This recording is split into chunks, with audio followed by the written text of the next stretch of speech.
Ya pemirsa, petugas kepolisian Polsek Tanjung Raja dan Polres Oganilir kembali berhasil menangkap dua pelaku yang terlibat dalam komplotan pencurian emas 23 suku dan uang puluhan juta rupiah di Kecamatan Tanjung Raja, Kabupaten Oganilir.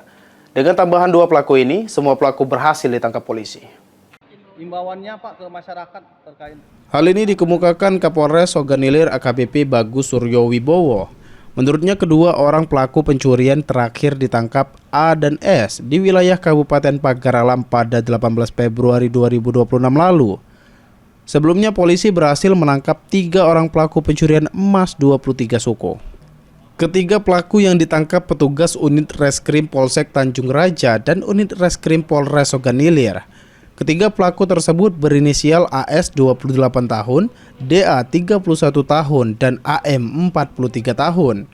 Ketiga pelaku terpaksa dilumpuhkan unit Reskrim Polsek Tanjung Raja dan unit Reskrim Polres Oganilir lantaran mencoba untuk melawan dan melarikan diri saat akan ditangkap. Dengan tambahan dua pelaku, polisi menyatakan komplotan pelaku pencurian emas 23 suku di Kecamatan Tanjung Raja Oganilir semuanya berhasil ditangkap dengan sebanyak 5 orang pelaku. Dari tangan para pelaku, polisi berhasil mengamankan barang bukti, obeng dan alat untuk membobol rumah, emas sisa yang belum dijual sebanyak 11 suku, beberapa HP yang baru dibeli, serta uang sisa penjualan emas dan barang bukti lainnya. Untuk pelapornya sendiri, yaitu korban Sri Yuni Astuti, saksi-saksinya adalah berbagai Ferry Apriani. Untuk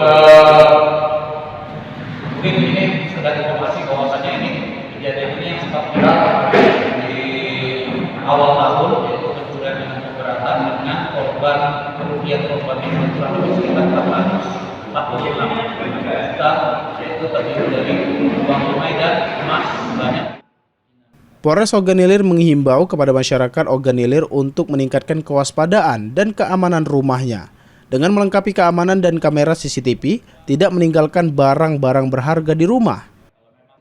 Ahmad Romawi, PAL TV.